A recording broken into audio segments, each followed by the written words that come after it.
선풍기 좀 줄 수 있을까요?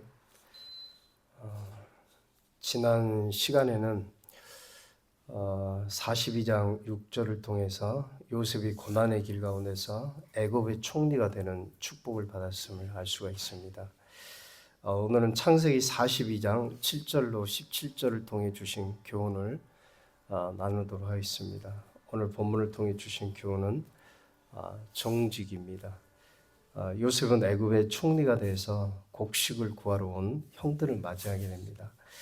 형들에게 묻죠. 7절에 보면 너희가 어디서 왔느냐? 곡물을 사려고 가나안에서 왔습니다.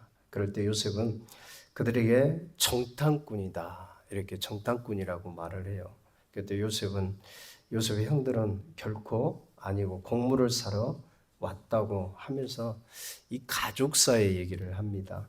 그 얘기가 13절입니다. 13절에서 형들이 요셉에게 뭐라고 말합니까? 가족력에 대해서 말을 하죠. 우리들은 12형제로서 가나안 땅의 한 사람의 아들들이라고 말을 합니다. 그러면서 막내 아들은 아버지와 함께 있고 또 하나는 없어졌다. 이렇게 말을 합니다.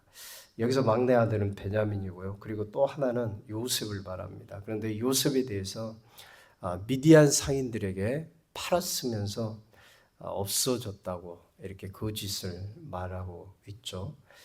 정직하지 못한 형제들의 모습을 보게 됩니다.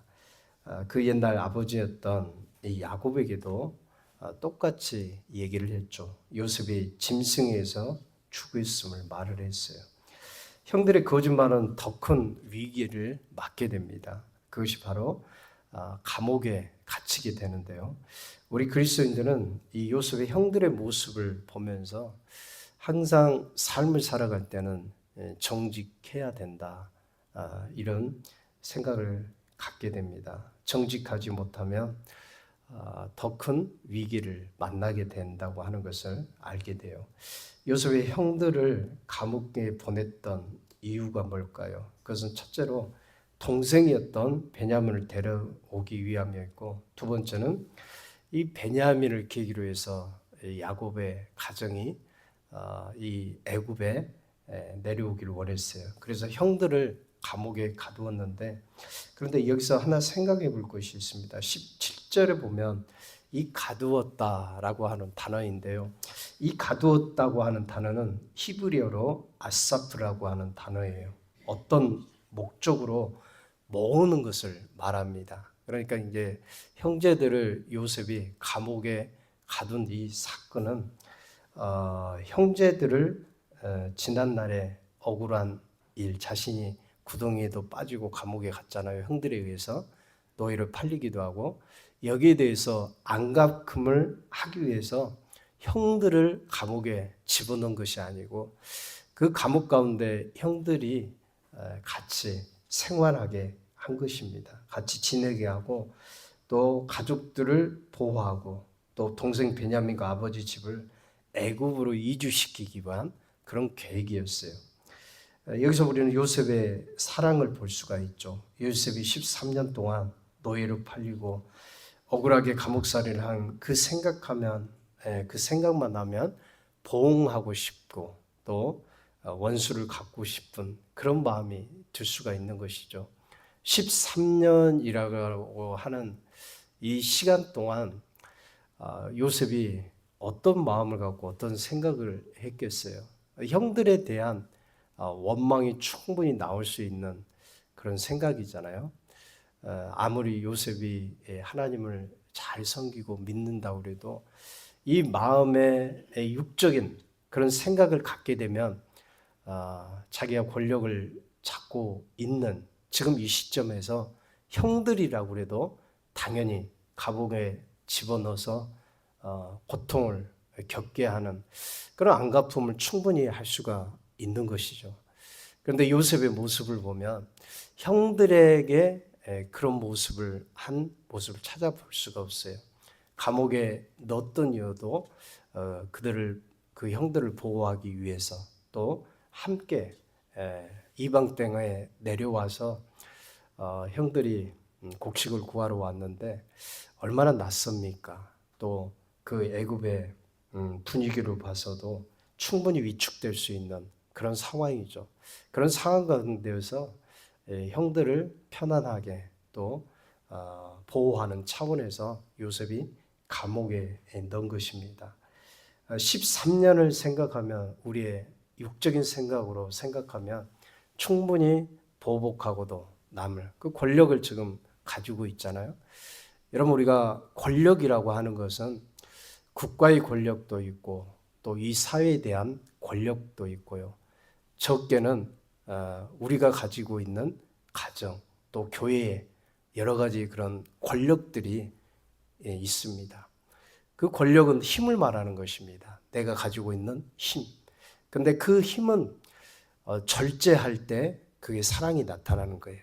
내가 가지고 있는 그 힘을 다 쓰지 아니하고 절제하고 그걸 예수님의 사랑으로 품고 가는 것이 주님의 모습을 닮아가는 모습입니다. 근데 사람들은 그렇지 않을 때가 많아요. 내게 주어진 힘이 있으면은 자꾸 사람들을 내 밑에 두리하고 통제를 하려고 해요. 그래서 그 독재자가 나오고 그 이 사회에 갈등과 또 폭력과 그런 지배가 나오는 것입니다. 이게 인간의 혈에 의해서 육체적인 이런 생각에 의해서 그것이 나오는 것입니다. 근데 우리가 예수님을 한번 살펴보면요. 예수님은 하늘과 땅의 모든 권세를 가지고 계신 분이에요. 그런데 예수님은 이 땅에 오셔서 섬기셨어요. 그게 사랑인 것입니다. 여러분 우리가 신앙생활 할 때는 우리에게 주어진 어떤 권한이 있어요. 힘이 있어요. 근데 그걸 주님처럼 섬기지 않고 내 힘을 어떤 사람을 통제하기 위해서 그 힘을 사용한다면 그것은 주님 보셨을 때 악한 일인 것입니다. 주님 보실 때 그것은 교만인 것입니다. 그래서 우리는 우리에게 가진 그 권력과 작은 힘이 있다고 한다면 사람들을 통제하는 그런 수단으로 사용해서는 절대 안 되는 것입니다. 예수님처럼 섬기고 사랑해야 됩니다. 여러분 오늘 본문에 이 요셉은 그 예수님의 그 사랑의 모습을 보여주고 있어요. 진정한 하나님의 사랑과 계획을 요셉이 알았어요. 자신을 통해서 야곱 가정이 구원을 받고 또 하나님의 그 구속사의 놀라운 일들을 요셉을 통해서 이루길 원하셨어요. 그래서 애굽의 총리가 되었을 때 요셉은 그 권력을 함부로 이렇게 형들에게 사용하지 않았던 것입니다. 여러분 왜 사람이 용서하지 못하고 왜 포용하지 못합니까? 왜 섬기지 못합니까? 그건 우리의 육의 생각이 내 마음과 생각, 사고를 지배하고 있기 때문이에요. 우리가 하나님을 믿으면서도 하나님을 사랑한다고 하면서도 굉장히 육적으로 살아갈 때가 굉장히 많아요. 하나님 말씀의 지배를 받으면은 용서와 관용과 포용이 일어나요. 그리고 이 섬김의 사랑으로 나타납니다.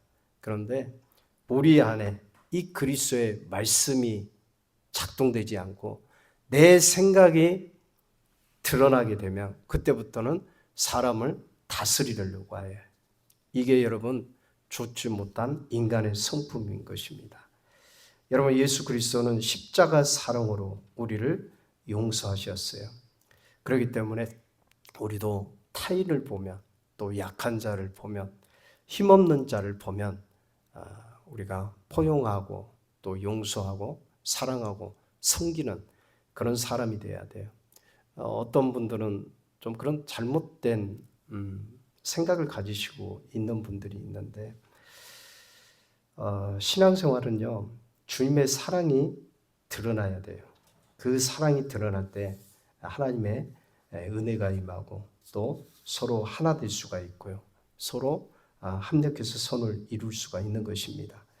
그럼 우리가 해야 될 일은 우리가 요셉처럼 사랑하고 용서하고 감싸주는 성도로 살아가는 것이 마땅한 것이죠.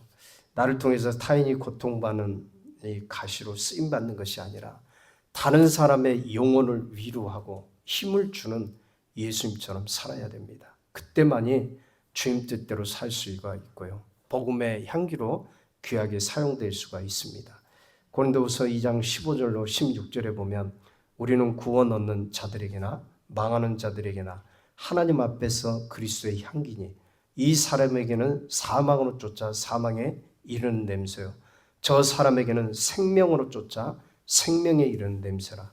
누가 이것을 감당하리요? 바울은 그리스도의 복음을 전파하는 복음의 향기였어요.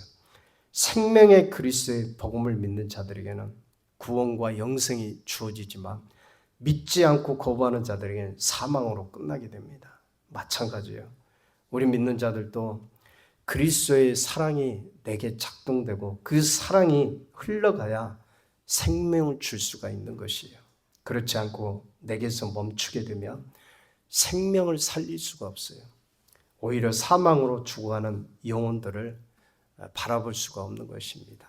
그 주님의 그 사랑이 내 안에 넘쳐야 그 사랑이 불신자들에게 또 불행한 그런 영혼들을 살릴 수가 있어요.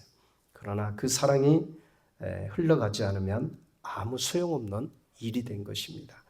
그러므로 주님이 주신 이 복음의 크신 비밀을 깨닫고 우리가 복음의 진리의 사명자로 나를 통해서 아름다운 생명의 이 복음이 넘쳐나는 그런 축복의 통로로 다 사용되시길 주의 이름으로 축원드립니다. 기도하겠습니다.